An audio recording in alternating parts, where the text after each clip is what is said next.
patuloy tayo na magalak sa ating pong Panginoon. At sasabihin ko muli, magalak tayo sa Panginoon sapagkat minsan pa tayo po'y ginising, taglayang panibagong buhay at lakas na pinautang sa atin. Atin pong lagyan ng ngiti ang ating mga labi. Opo, mamamahal ko, bagaman wala kayong nakikita ngayon, ay ang nakikita nyo lang ay pusang tulog. Pero kailangan po ay lagyan natin ng ngiti ang ating mga labi, anuman po ang dumating, anuman po ang ating sapitin, mga minamahal ko, ay paratian, magkaroon tayo isang positibong pananaw, positibong enerhiya at sapagkat tunay nga ng ating pong Diyos ay hindi tayo pababayaan ni kalilimutan man. Okay, ating binabati po ang ating pong mga hindi ko nabati sa Google Meet. Sister Ami, magandang morning. Sister Raquel at gayon din Ate Sara sa inyong pong buong family. Good morning. Happy Sunday. Good Good morning morning, po, good morning Ate. po. Happy first morning devotional po. God bless. Ayan, thank you so much sa inyong pong pagtugon. At sa mga bago pa lamang po ang nag-tune in, mga kapatid, magkakaroon po ng pagbabago sa ating mga pagsasagawa ng ating pong programa. Paumanhin niyo po ang mga pagbabagong bigla at sapagkat nagkaroon po ng problema ang aming pong laptop. Wala tayong camera at hindi tayo nakakapag-project sa second screen natin. Yung amin po mga awit na pinapatugtog usually ay hindi po namin nakuha at dahil wala na pong makita doon sa screen. Kaya pamanhin niyo po at kung sa mga maghahanap po sa YouTube, hindi tayo muna makakapag-upload ng ganito pong klase ng ating pong ng ating pong pagbo-broadcast at ipag-pray po natin nawa ay sa kalooban ng Diyos ay magawan po ng paraan kung ito man ay ma-repair, ito man ay mapalitan, mga minamahal ko, ay sa kalooban po ng Diyos ay tayo po umasa. Ang oras po natin alas 5:54 na ng umaga. Tayo po ay gumising-gising na, bumangon-bangon na at halina po, tayo po ay mag-morning devotional na. Isama po ang buong family, wala pong maiiwan. God loves the family, mga minamahal, sapagkat tunay nga ng Godhead o yung pong Trinity ay isang pagpamanifestasyon ng pamilyang nagkakaisa.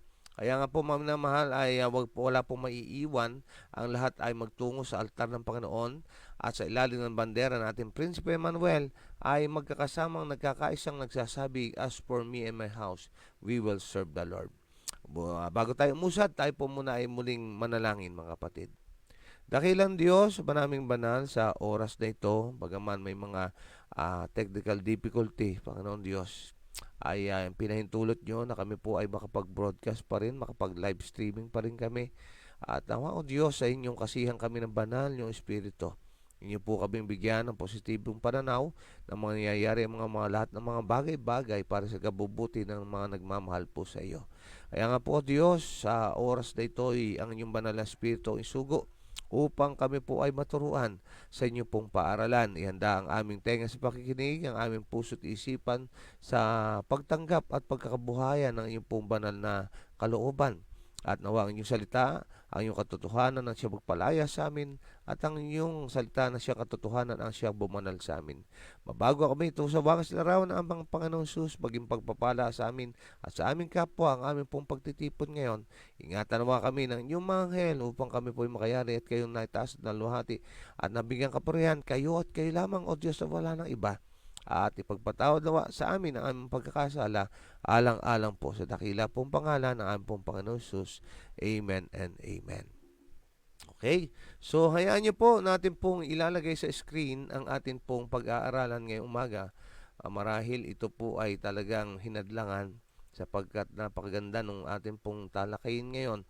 At ito po ay lagi na lamang angkop sa atin pong mga pag-aaral. Wait lang po, ba't nagkaganto? Okay, atin pong ilagay sa screen. Ayan. Okay, so ang pamagat po ay pagkakasundo.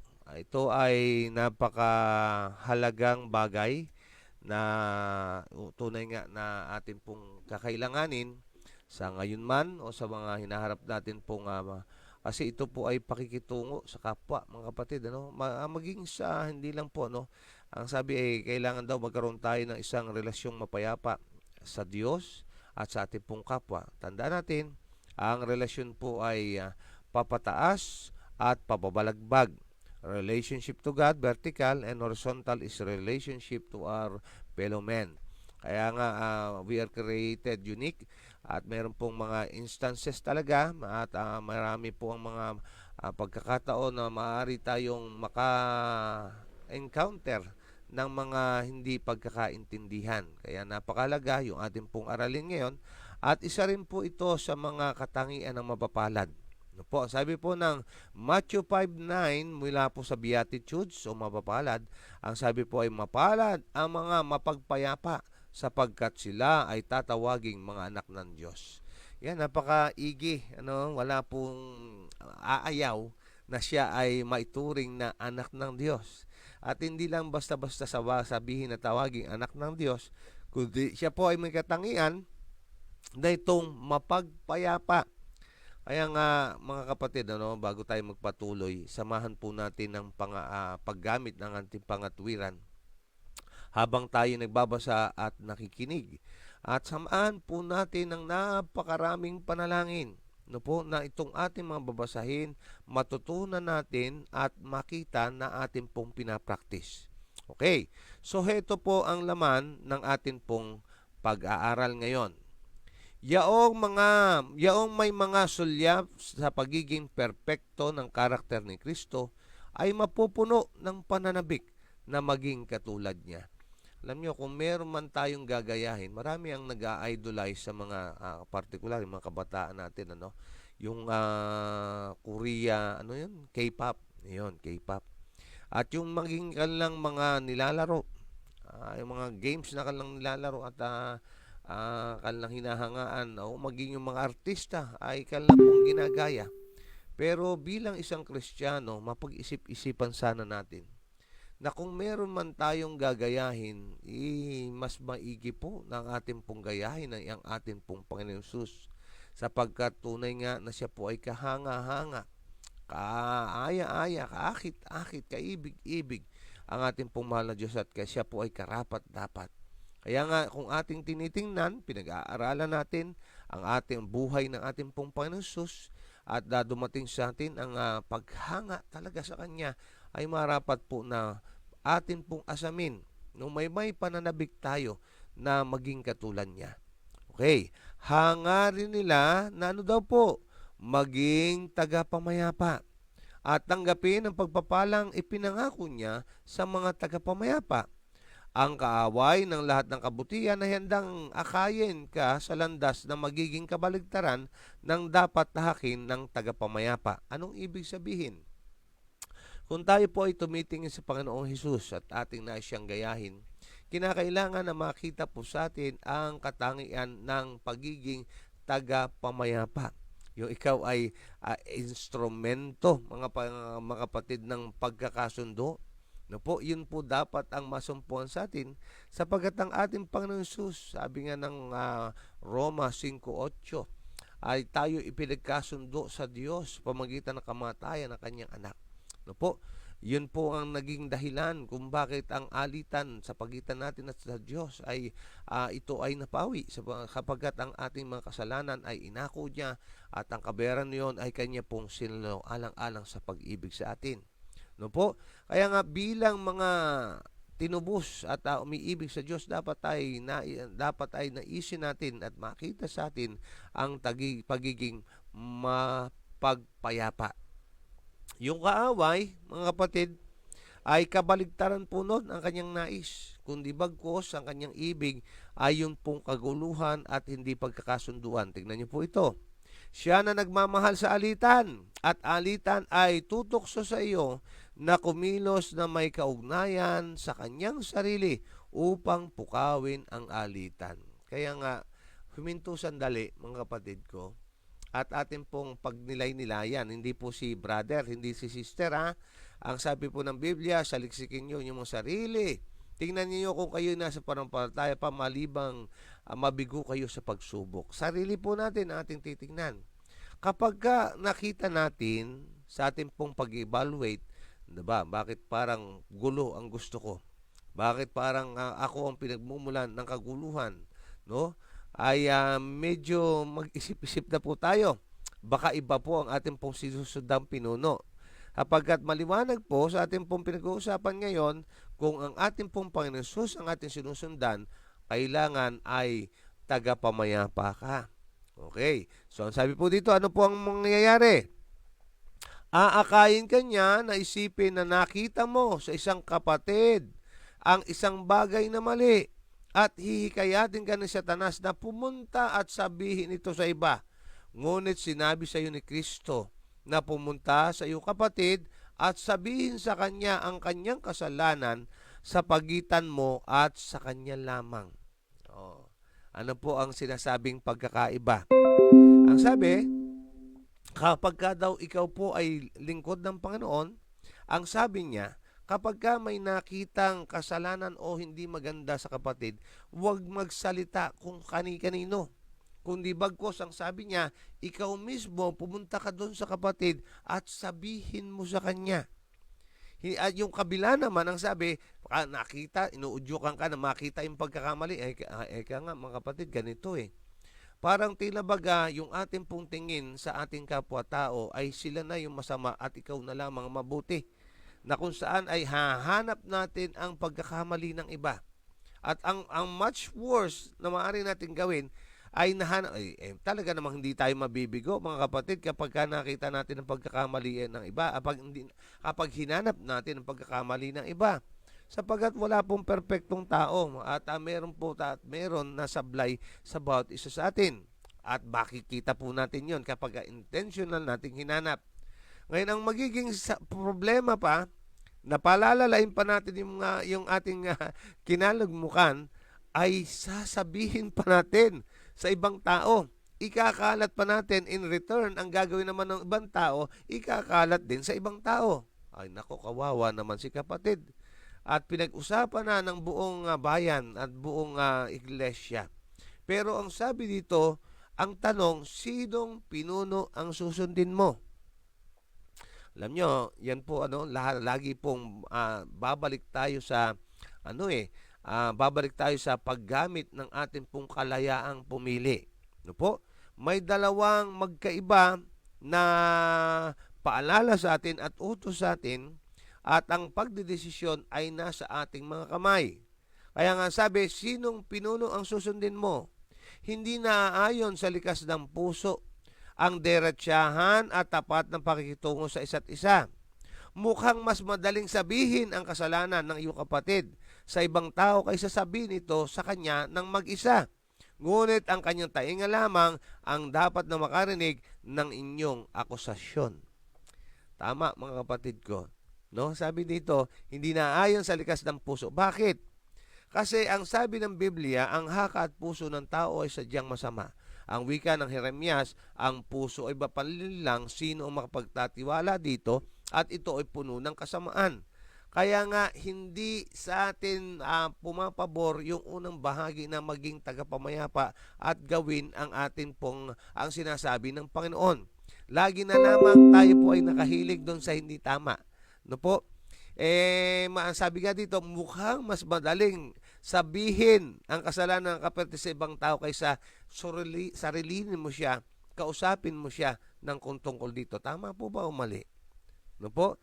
Inyo po ba ito, nakaka-relate po ba kayo dito? Pero ano ba ang dapat gawin?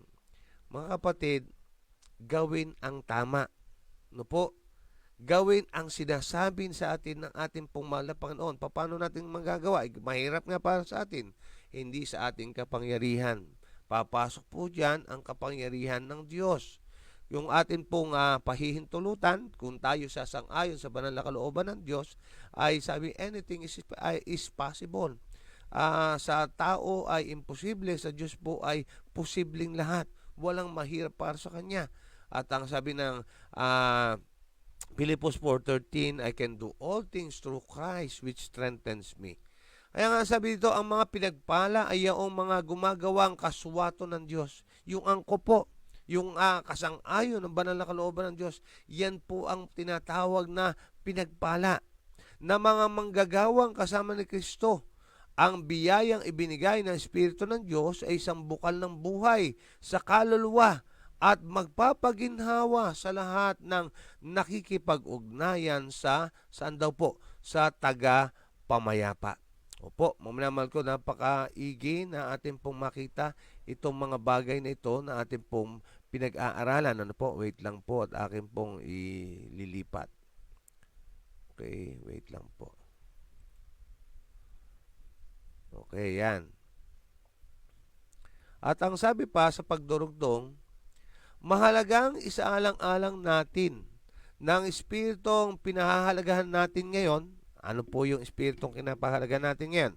Ilagay po natin yung ating pinag-uusapan. It's either na ikaw ay sumusunod ayon sa sinasabi ng Panginoon na kung saan may nakita kang pagkakamali tapos hindi mo kinakalat. Kundi bagkos, ito'y sinasabi mo sa kapatid in a good manner, no? In a good way. No po? Kasi ganito po, mga kapatid, ano? Maraming mga pagtatalo at hindi pagkakasunduan ang nangyayari kapag ka nagkakaroon ng misinterpretation. Maganda ang iyong pong idea, maganda po ang iyong layunin, pero mali yung delivery na kung saan ay pag-aakaswa, yung paraan mo ng pagsasalita, imbis na mapukaw yung galit niya ay lumikha ng pagkagalit. No, yung paraan ng iyong body language, ng iyong pong facial expression, yung pong tono po ninyo. No po? Maganda man ang layunin kapag ka hindi kasang-ayon naman yung atin pong paraan ng pagde-deliver nito ay magkakaroon din po ng problema. Kaya kailangan ay magkakaangko po At yung ikalawa naman na espiritong pinapahalagahan, yun po naman na kinakalat natin sa iba. No po? Yung atin pong pinamamalita pa sa buong sambayanan. Kung maaari pa magdala pa ng megaphone. Wag naman, mga kapatid, ano? Yun pong dalawa na yon, no? Ang sabi dito, mahalagang isaalang-alang natin ng espiritong pinahalaga natin ngayon, ang mga gawa na ginagawa natin ngayon ay magpapatotoo sa ating pagiging angkop o hindi karapat-dapat para sa inaharap na buhay. Nasa pagsubok na tayo ngayon at makikita kung tutuparin natin o hindi ang panalangin ng Panginoon at gagawin ang kalooban ng Diyos sa lupa tulad ng ginawa sa langit. Anong sinasabi sa atin? Ano man po ang ating pong kinabubuhay ngayon, anumang desisyon ng ating ginagawa, anuman pong mga gawain ayon sa desisyon ang ating pong pinapractice ngayon, alam niyo po ba, mga kapatid, pakinggan niyo po maigi. Unawain natin maigi. Lahat po yan ay magiging ebidensya. No po? Iyaharap po yan sa hukuman kapag tayo humarap sa Panginoon. It's either na yung ating pang ginagawa ngayon ay maging pabor sa atin o maging atin pong pagdidiin sa atin. Anong ibig sabihin, brother, ng sinasabi mo? Yung atin pong ginagawa, kung tayo po ay sumusunod, nagiging tagapamayapa tayo. No po? At ayon sa sinasabi ng Biblia na sinasabi natin sa ating kapatid, yung kanyang pagkakamali na in a good way, in a good manner, yun po ay pabor pa sa atin na talagang sumusunod tayo sa Panginoon. At ganyan din naman sa pangalawa, ay magiging ito po'y pagdidiin sa atin, obedensya laban sa atin kung taliwas doon ang ating pong ginagawa. Kaya nga po, ito po ay pagsubok sa atin. Testing times po ang ating pong kinalalagyan ng buhay natin ngayon ay pagpapractice kung ano po tayo magiging sa hinaharap, kung anong ating kakasapitan.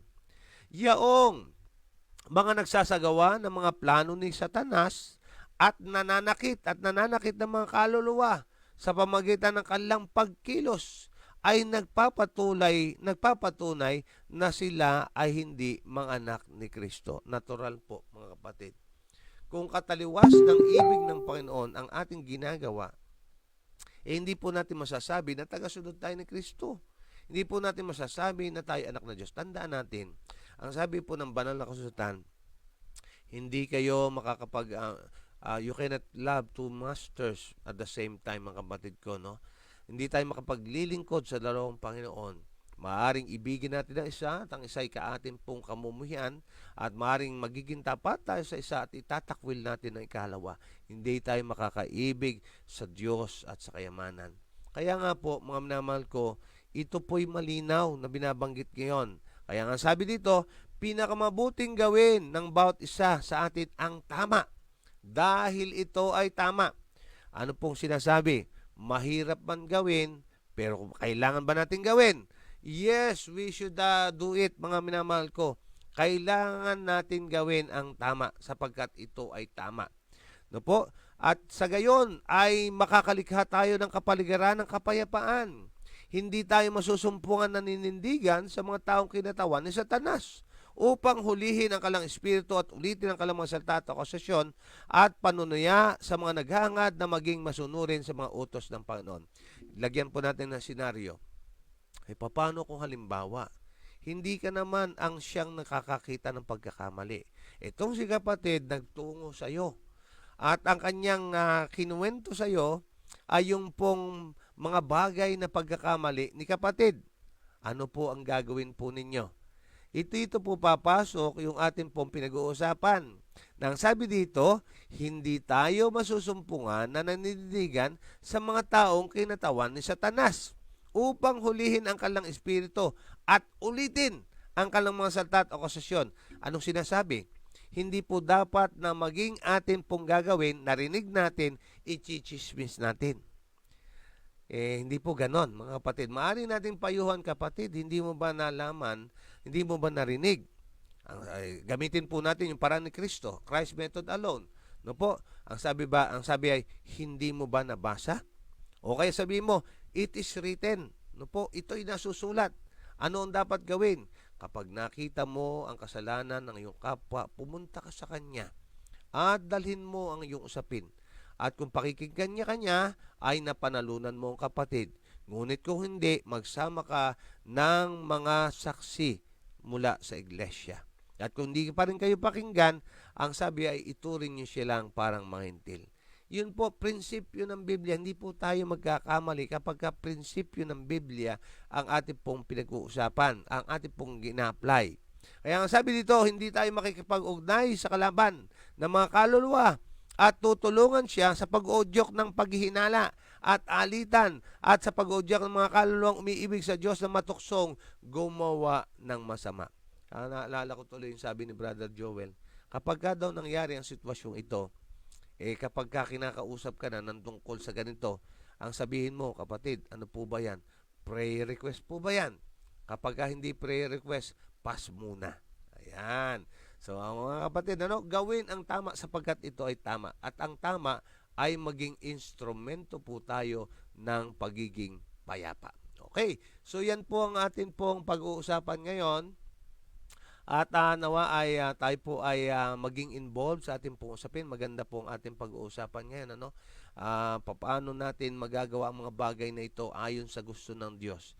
Kasi sabi nga sa ating pong nabasa, hindi po ito karaniwan sa puso natin na gawin ang tama. Kundi sabi nga ay nakahilig tayo sa pagkakasala. Kaya ang tendency ay gawin yung mali.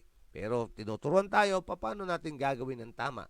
Ayan po ay magpapasimula sa ating pong pag-asa at sa ating pong mahal na Diyos.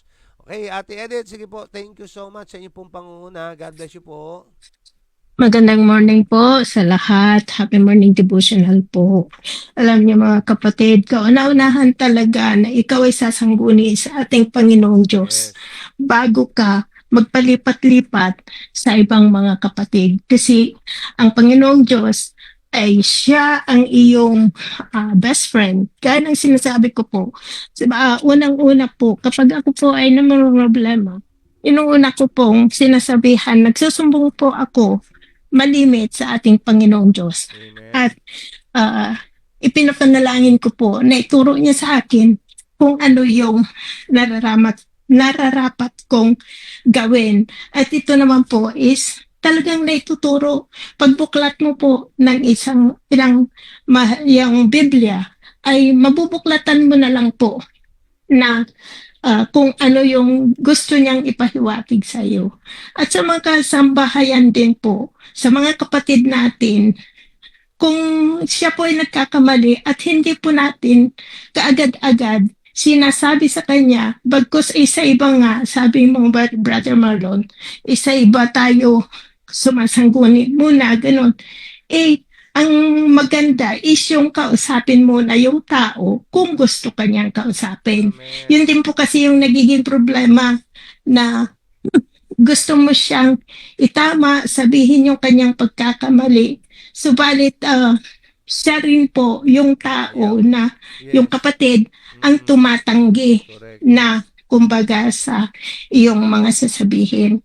Pero sa tulong ng ating Panginoong Diyos is talagang masosolve yan.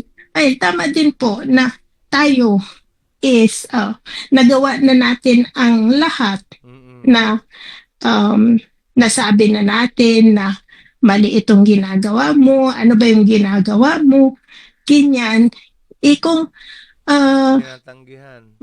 yung makikinig po siya is salamat sa ating Panginoong Diyos. Pero kauna-unahan talaga is ang manalangin ka muna bago mo kausapin Amen. or sabihin na, ay, ang laki ng puwing ng mata mo, Mm-mm. tanggalin mo. Ikaw din po is, ang nakikita mo lang yung puwing niya. Correct. Yung puwing, yung nasa mata mo, Hindi mo na is hindi mo makita. naman po nakikita. Oo. Kaya yung body language din po, kapag ikaw ay may kinakausap, kung ay ganito na naman yung bakit ganyan na naman yung nangyayari? Yung parang ganun po ba? Mm-mm. Kasi kung hindi mahinahon ang iyong pananalita na sa isang tao na alam mong nagkakamali, parang nawawala sa landas, ganun, mahirap mo akayin yung pabalikin sa iyo kung ganun yung iyong pananalita. Correct. Kaya kailangan po is iba yung hinahon. Sa aming mag-asawa po, sa almost 40 years na namin, talagang kami po, kapag may nakita na akong isang pagkakamali or yung nag-uumpisa pa lang, sinisita ko na po siya in yung parang silent manner lang. Hindi yung, bakit mo ginawa ito? Yung ganun po, yeah. Kasi pag ganun yung pag mo sa kanya, paninita mo, syempre, parang Oo. hindi mo naman sabihin pong may takot, pero parang iiwasan ka na niyan. Kasi Correct. ayaw din niya na kaaway kayo. Ganon. Mm-mm. Kaya sa amin po, yun talaga ang namin sa isa't isa. Kapag nakita ko na, umpisa pa lang, usap tayo. Ganun lang. May pag-uusapan tayo. Ganun lang. Kaya, okay, gumaganon naman yung isa ko. Kaya, sa pagkamahinahon ka na makikipag-usap Yes. sa ating mga kapatid, ganyan, sa simbahan man or kahit saan, kahit sa labas, lalabas ka lang, mayroon at mayroon ka talagang masasagupa na Mm-mm. medyo ma-high pride or something, magdra-drive ka, itataasan ka ng kanilang mga middle na daliri, Oo. kawayan mo na lang. Huwag ka nang makipag-away pa kasi that would lead into more danger naman Tama. para sa Oo. atin. Kaya maging may hinahon lang po tayo kapag tayo po ay parang nawawala na is, Panginoon, Yes. tulungan mo po ako. Ay, hindi ko po alam kung ano yung gagawin ko, ano yung sasabihin ko. Pwede po ba na i-guide mo po ako? Yun Tama. po ay nasasagot. Amen. Nasasagot po talaga. Kaya ako po ay talagang, yun ang aking best friend talaga. Kauna-unahan sa kanya. Kung sa aming mag-asawa, syempre sa Panginoon muna. Amen. Pero most of the time is sa Panginoon lang talaga ako. Correct. Kasi ang Panginoon, kapag ang Panginoon ka nagsumbong, hindi kanya yan ipagkakalat na sasabihin ay si Edith pala is ganito. Mm-mm. Siya, yung asawa pala niya is ganito. Yung Yes. ganun po. Kaya pero kung hindi na natin talaga kakayanin, humingi po tayo ng gabay sa Panginoon at ituturo niya sa atin kung sino yung ating pwedeng puntahan Amen. na tutulong sa atin.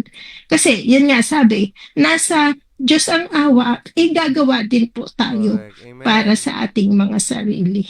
Yan lang po. Maraming salamat po. Sorry napahaba. Amen and amen, Ate Edith. Thank you so much for sharing po, no. Alam nyo, makatutulong po mga kapatid ko, yung mga personal na karanasan. Kasi ano po yan maaaring maranasan natin yung karanasang kinukwento. At makakarelate po tayo kasi ano po yun, mga totoong tao, ang mga totoong pangyayari po ang ating pong mga napapakinggan.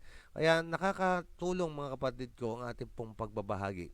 Kaya nga nabanggit ni Ate Edith, alam nyo mga kapatid, ang pangunahin talagang gawin dapat, manalangin eh. Actually, bago mo lapitan yung kapatid, dapat, yung actually sa ating pamilya, mag-a-apply po ito kasi ang kauna-unahang atin pong nakakasalamuha, pamilya po natin. At ang kauna-unahan po na magiging meron tayong hindi pagkakasunduan, pamilya rin po. Yan. Kasi tayo yung magkakasama araw-araw. At tayong mga nag-uusap araw-araw. Kaya maaaring talaga sa pamilya magsisimula. Ngayon, ano po ang mga dapat gawin? Mag-pray po muna. Idalangin natin muna sa Panginoon, atin munang isanggunin sa Kanya, ano bang dapat kong gawin, Panginoon? Ano bang mga hakbang na dapat kong tahakin? Ano bang prinsipyo ng Biblia na dapat kong i-apply? Yan. Sabi nga ni Ate Edith, lahat yung kanyang sinabi kanina, biblical yun Bible principle po yun. Yung pagsasalita ng mapayapa, ang sabi po ng kawikaan ang mapayapang malumanay na pagsasalita ay nagpapahupa daw po ng galit yan. No, yan po apply natin. At hindi tayo mabibigo kapag prinsipyo ng Biblia. Ang mahirap nga naman, ito po ay nagiging karanasan natin madalas Kapag pinagsabihan mo na tama naman ang iyong pagkakasabi, paraan ng pagsasabi at yung intensyon maganda, pero yung mismong tao ayaw, yun po ang magiging problema. Hindi po natin masasakal para pilitin. Sabi nga kapag daw pinipigil, lalong nanggigigil. Yun daw po ang tendency ng tao. Habang pinipigil, lalong nanggigigil. Anong gagawin mo kapag ganun na ang sitwasyon? Mga kapatid, ating idulog pa rin sa Panginoon at wag natin pang hinawaan. Kasi kung ating pong panghihinawaan, parang sinabi mo na lang na, sige na, magpakapahama ka na sa buhay mo. Gawa pa rin tayo ng paraan para sa ikabubuti, but not to the extent na atin pong kinukonsinte. Ulitin ko po mag-e-effort pa rin tayo na iligtas yung kaluluwa pero hindi para siya ay konsintihin. Sapagkat hindi po pwede na yung mali ay gagawin nating tama dahilan sa mahal lang natin yung atin pong mahal sa buhay. Okay. Sabi nga ng atin pong nabasa kanina, gawin ang tama dahil ito ay tama. Ayan. So, yan po. At ganun din, i-expound natin yung mga nano ni Ate Edith. Napakaraming pong aral ang shinare ni Ate Edith. Yun pong hindi po naman masama ang tayo ay kumuha ng mga taong tutulong. Kasi kung titingnan po natin ang prinsipyo ng Biblia, di ba, ang sabi po niya, puntahan mo yung kapatid mo, at kung siya'y makikinig, napanununan mo yung kapatid mo. At kung hindi, anong gagawin daw na susunod na hakbang? Ay magsasama ka ng 2 o 3 saksi. 1 o 2 saksi. No po? Yun po yung sunod na hakbang, mga kapatid. Kaya, ang kailangan lamang, idalangin natin sa Panginoon, sino ba yung mga taong ito na pinagkatiwalaan yung ba upang maging katuwang? Alam niyo po yung napakahalaga po yung yung pong mamamagitan. Halimbawa, kayo ay hindi na magkasundo talaga. So kinakailangan po ay meron kayong mutual na friend o sino man po 'yon. Pero kung sa sa atin po mga namamananampalataya, ito ay mga kinakatawan po ng mga pastor. Po, yan po yung ating pong pangunahin na ating pong sinasama o yung mga matanda sa iglesia, yan po ang ating pong mga sinasama. At yun, mga kapatid, yun po ang prinsipyo ng banal na kasulatan. At ang the bottom line is, yung takeaway po natin dito, kung tayo po ay lingkod ng Diyos at tagasunod ng ating pong Panginoon Kristo, ang kailangan po sa atin ay maging taga-pamayapa po tayo. mga kapatid. Hindi po tayo lumilika ng away na may sinabi sa iyo yung kapatid na in the first place, dapat hindi mo na pinakinggan eh. Okay? So, kaya at least, pakinggan mo man, pero wag kang magiging gatong sa apoy. No po? Sinabi na sa yung ganun, tapos inudyukan mo pa ng hindi maganda. Naku, lalo na naging malaking problema yung atin pong ginawa. No? Kaya nga, maliit na apoy lang, tapos ginatungan mo, naku, naglagablab. Ayan, hanggang sa natupok ng lahat. Kaya nga, napakaganda ng ating pong pinag-uusapan ngayon at malaking bagay, lalong-lalo na sa pakikitungo natin sa pamilya, sa ating kapitbahayan o sino man ang ating pong makasalamuha ay applicable po yung ating pong pinag-aaralan. Okay, Ate Sara, sige po, go ahead, Ate Sara. Good morning po. Talaga pong lahat ay nararanasan ng ganyan. Ano. Lalong-lalo na po talaga nagmumula sa pamilya. At ako po iranas ko po yan. Para sa akin po, ang magandang gawin po ay maging bulag ka ba sa kung anong nakikita mo. Kumbaga, wag mong i-appreciate para tingnan yon para hindi ka magkaroon ng pagkakasala. Gayun din po, ang ating tenga ay wag pong mag-appreciate ng kung ano-ano pong mga salita. Maganda. Kumbaga, isarado mo yan para wala kang marinig. At kung ano man yung pagtitipon na merong mga murmurs, kumbaga layuan mo yan. Kasi kung i-appreciate mo yan, ay talaga pong hindi mawawalan ka ng kapayapaan. At lalo na pa, pag mga maririnig mo ay talagang yung sayo, ay ako po ay napakahina talaga sa ganyan eh.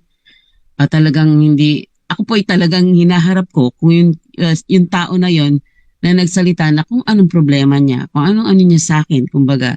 Kasi doon ako mapapanatag eh. Sabihin mo sa akin kung anong sama ng loob mo dahil ako wala naman akong alam na magiging sama ng loob mo para sa akin. Para idaldal mo ko ng ganon. Kumbaga, minsan talaga pa ang nagiging unang dahilan talagang inggit po. Talaga pong hindi magandang ugali.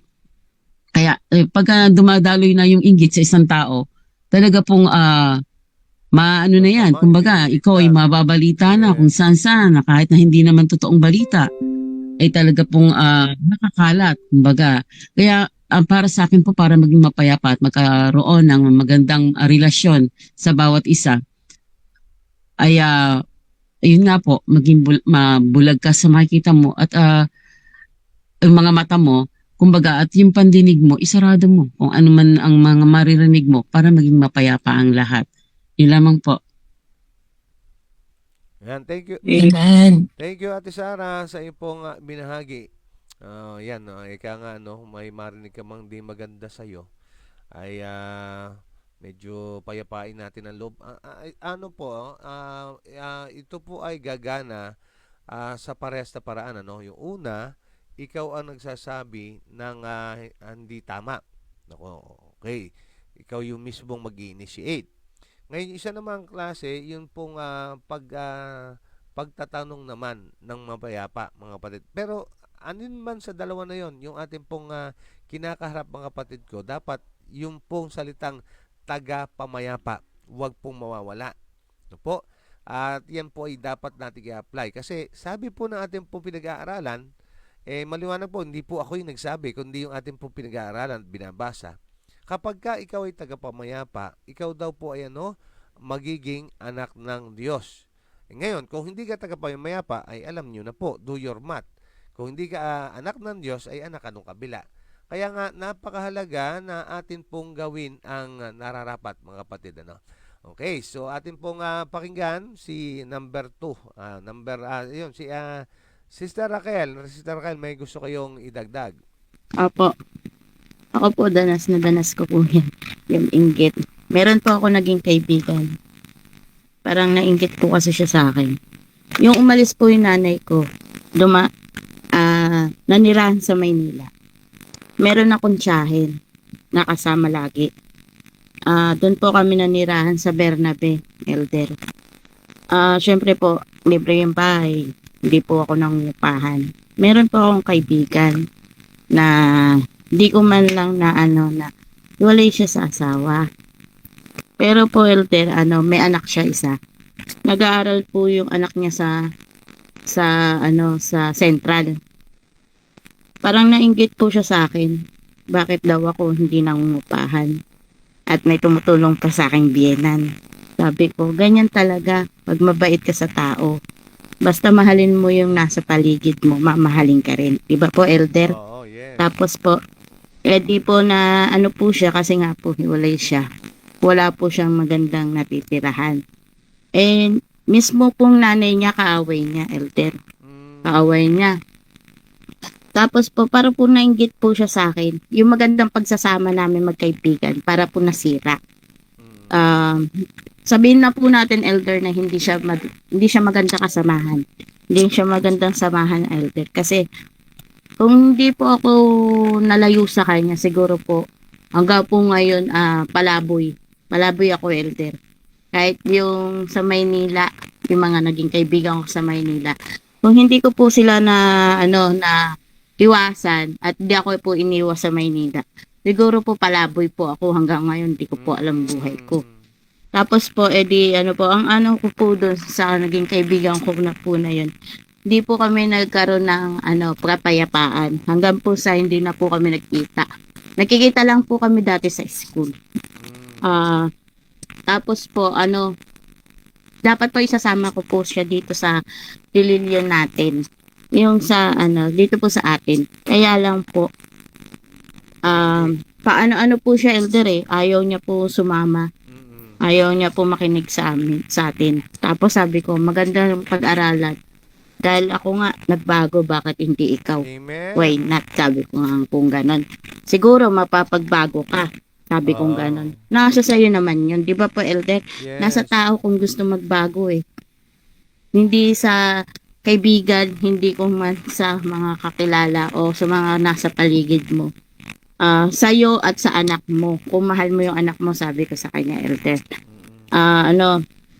Yun lang po may share ko. Kasi po, kung hindi po sa kanya importante yung buhay niya, tignan na lang po niya yung anak niya, elder. Yun lang po yung sinabi ko. Marami pong salamat. Yun lang po yung share. Amen, Sister Raquel. Mga kapatid, Amen.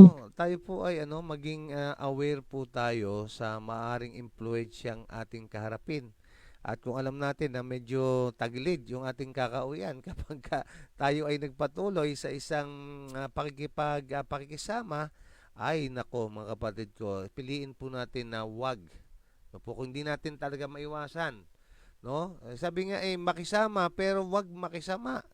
Yun po yung sinasabi na ni Sister Raquel. At yun din po yung usapan na sinasabihan mo, ayaw naman makinig, anong gagawin mo? No? Ano ba, patuloy ka bang makikisama na ikaw ay mapapariwara? No? Ay alam po natin yung tama, no? Sabi nga, gawin natin kung ano ang tama. Okay, Ate Edith, pagkatapos po ay Sister Marical. Ano lang po ito doon sa sinabi nga ni Sister Sarah na pag yung kumbaga yung mga chismisan na ganyan tapos may narinig ka na ang pangalan mo is na andoon, syempre nga po is magagalit ka. Dito po sa amin, by experience, is talagang talamak ang mga Pilipina. Sabi ko nga, kaya ko po walang ganong kaibigan. Tatlo lang po kami na talagang yung nagsasabihan kong ano. Tapos, yung asawa ko kasi, Brother Marlon, is palagi ngang wala noon dahil umaalis siya, pumupunta sa mga ibang bansa. Tapos, ako po talaga is hindi nila ako na ichichismis. Kasi, inuunahan ko po sila, Brother Marlon. Sabi ko, hoy, baka kayo, pinagchichismisan nyo ako. Tanungin nyo na lang ako para masagot kayo ng gusto. Yung ganun po. Kaya ito po mga ito is mga nahihiya po sa akin kasi dinidiretsa ko po sila kasi alam nyo naman, sabi ko, yung asawa ko palaging wala dito. Baka mamaya yun pala yung topic nyo, hindi ko lang nalalaman. Pero dumiretsa kayo sa akin ha. Sabi ko sa kanila para mas nalalaman nyo yung totoo. Pero ako po kasi hindi kasi nila ako gaanong kinukross dito kasi tahimik lang ako, wala namang ano, tsaka wala naman po ako talagang naririnig. Kaya pag tayo po is talagang yung mahinahon talaga, mahihiya po sila sa atin na Yes. pagkwentuhan kasi baka sabihin wala, mabait ito, baka mamay magsalubong yung galit niya sa atin kawawa tayo, yung gano'n. Pero ako naman po kasi hindi. Kaya bihirang-bihira po ako talaga nakikipagkaibigan at nakikipag-close sa mga tao kasi yun po yung iniiwasan ko rin. Pero salamat sa Panginoong Diyos kasi wala naman po akong naririnig na mga ganon na mali. Pero kung mayroon man po is talagang ah, sasabihin ko na tanungin na lang ako, huwag niyo na akong pagchismisan. Kasi mas mainam yun Mas Oo. may makukuha kayong scoop sa atin kaysa yung Sa iba. maghaka-haka pa Tama. kayo. Kaya yun lang po ang maging lang yung taingan natin. Huwag tayo gaanong magalit. Huwag mabilis ang galit. Kasi lalo tayong aanuhin yan Mapapahamak. Yes. Kapag nakita nila na tayo po is parang napipikon. Oo. Kaya, yun po, tawanan lang natin sila, kausapin, sabihin diretso sa atin, Tama. yun. Yun lang po. Amen, Ate Edith. Napakaganda na siya ni Ate Edith. Alam niyo, pero alam niyo, Ate Edith, Ate Sarah, kapag ganun ang ginawa mo, na, oy, sabihin mo sa akin mismo, tanong mo sa akin, makakakuha ka mas marami scoop. Alam niyo po ba, mahihiya yun. At hindi po siya magkukusang magsabi. Kasi sabi nga sa atin pong pag-uusap, yung ating pong binasa kanina, mga kapatid, ay mas madali ang sabihin sa ibang tao kaysa mismong sa tao sabihin yung mismong concern. Yun po ang banggit kanina, no? Kaya, ang paganda ng ating pag-aaral. Okay, Sister Marical, sige po, go ahead. Nagtaas kayo ng kamay, taas magbasa tayo ng komento. Okay, maiksi na lang po sapagkat nasabi niyo ng lahat. Salamat po at ang sarap makinig na kung saan ang dami po nating natutunan ngayong araw na ito. Sa akin naman pong karanasan ay una po natutunan ko po talaga yung pag-accept ng aking mga pagkukulang, kasalanan at lalo tigit yung love na natutunan ko kailangan yung pag-ibig pa rin na mamuo kasi kung hindi po yun, pagtanggap, pagtitiis, pagpapatawad. So, kasama po yun Yes. lahat, yung fruit of the Spirit. Mahirap po, mga kapatid, na sa akin. Pero, ang Panginoong Diyos na lang po talaga yung nagtuturo na Amen. patuloy ka pa rin tumanggap ng pagkakamali. Kasi po, pag walang pagpapakumbaba, hindi po natin talaga ma-accept po yung mga bagay na mahirap pong harapin na kung saan sa pagsubok nga po sa pamilya. At yun po na nagkakaroon po ng ganun. Kaya lang nga po talaga minsan yung galit mo kapag ka nauna talaga yung emosyon na hindi po nauna ang panalangin ay wala po talagang mangyayari. Kaya po panalangin, tama po yung pagkayari manalangin, kausapin ng Panginoon sa kanyang banal na salita, sasagot nga po siya. At kung anong sinabi niya, yun po ginagawa ko ngayon, isang napakabuti pong nawawala po yung galit at yung pagtitiis, yung awa, andun po kasi andun sinasabi niya kung ano po yung dapat mong gawin sa banal na kasulatan. Pagkayari po aawit, yun, nagiging maayos na po, nagiging payapa na po. Kaya sa ganun po ay nakakatulong po sa mga pagsubok na nararanasan kasi kung dito sa bahay wala naman din po ang kausap kung si Sister Edith lang po, kumbaga po ay naiibsan po talaga, totoo po na may namamagitan kasi talagang dumarating sa atin yung time na hindi mo na kaya siya, hindi mo na, kumbaga wala kang mapagsabihan. Kaya ko yung minsan po yung iba, kaya minsan sinasaktan yung sarili kasi wala nang napagsasabihan talaga po. Kaya mainam na po rin yung mga ganon na naisasabi rin natin. Pero sa mga taong nais natin na yung mapagkakatiwalaan po talaga bukod sa ating Panginoong Diyos, at wala na po talaga tayong mapagsasabihan kundi ang ating Panginoon. At pangalawa po sa mga taong malapit po sa atin na meron pong maitutulong, hindi yung ibubuyo pa po tayo sa gumante o something na maging madagdagan pa yung kapwa problema, yung matutulungan po tayo kung paano po ito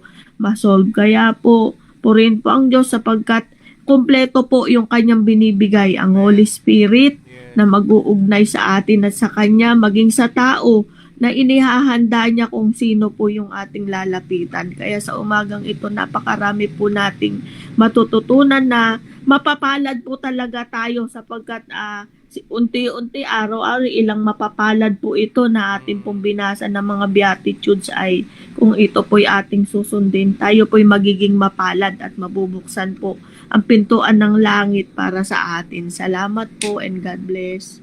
Amen. And Amen. Thank you, Sister Maricar. Amen. Mga kapatid, sa mga nakakaranas po ng ganitong sitwasyon na ating po pinag-uusapan ngayon ay tignan po natin yung mga tamang hakbang na gawin. Pangunahin po dyan, sa atin pong Panginoon Jesus tayo mag-confide. Na po, atin pong idulog sa Kanya ang lahat, ibigay natin sa Kanya lahat mga kapatid ko, atin pong buksan ang atin pong mga hinaing sa Kanya. Sapagkat siya ay nagmamahal at nagmamalasakit sa atin at tunay na may magagawa para sa atin. Yan, okay. Sister Ami, sige po, go ahead, Sister Ami. Update lang po, Brother Marlon, kay Lolita Kabutay po. Nailabas na po namin siya sa hospital at po recovery na lang po siya at mabuti naman po yung mga resulta ng kanyang mga nagawang CT scan at saka blood laboratory po. Salamat po sa mga prayer natin. God bless us all. Amen and amen. Thank you so much, Sister Ami. At kayo rin ay medyo hindi maganda ang boses nyo, Sister Ami, ha? Medyo parang may ubo at pamamalat kayo. Mag-ingat po at tawa ang pagpapagaling ng Panginoon na sumainyo po. At atin pong basahin muna bago tayo mag-pray ang ilan po dito sa mga comment section. Okay, ang sabi po ni Sister Jennifer Casimo, mas maganda na lang po maging pipit bulag at bigay sa mga taong salip na maging sandalan mo ay punupan ay duno pa makikita, dun mo pa makikita at mararamdaman ang sakit. Ayun nga po mga kapatid, no? Kaya unahin po natin sa Panginoon. Kaya kung meron man tayong pagsasabihan ay siguraduhin natin na ito ay mahal ka, nagmamalasakit sa iyo, lalo-lalo na ito po ay umiibig sa Panginoon Diyos. Yan, so atin pong tingnan yung mga katangian na yan kung meron man tayong pagsasabihan. Kaya sabi dito ay, kaya mas piliin na lang, isumbong mo sa Diyos at tiyak mo sa Kanya ang lahat. At iyak mo sa Kanya ang lahat. Amen, Sister Jennifer. Opo, totoo yun. At mararanasan nyo at mararamdaman, mga kapatid ko, na tunay nga na mas napapayapa kapag sa Panginoon mo siya talaga isinandal. Okay, sabi ni Ate Lita, Amen, Ate Raquel. God is with you. Praise the Lord. Ayan. Thank you so much sa inyo po mga pag-share. Kasama natin si Ate Mary at gain din Sister Pe. Sabi niya, Amen, good morning. At Sister Bayan Salas, kamusta po kayo? Sister Bayan, at nawa ay mabuti na po inyong pong pakiramdam. At si Sister Joanne Abinir, kasama rin po natin at bumabati ng good morning. At God bless. Ayan, God bless po sa inyo, Sister Joanne, sa inyong buong family. Sister Biolis Baragera, kasama rin po natin ngayon. At gayon din si Ate Rita, Sister Wilna, si Sister Roslyn Dominico, kasama rin natin. Thank you so much po sa inyo. Okay, at thank you so much mga kapatid, nakakatuwa yung ating pong statistics ngayon. Ang ating pong live viewers ay 10, samantalang ang ating sharers ay 12. God bless po sa inyo. Thank you so much. Lalo na po mga kapatid sa ating pong pinag-usapan, malaking tulong po ito sa ating pong mga kapwa-tao at maigi po na ating pong ibahagi ang ating pong ginawang pag-aaral ngayon.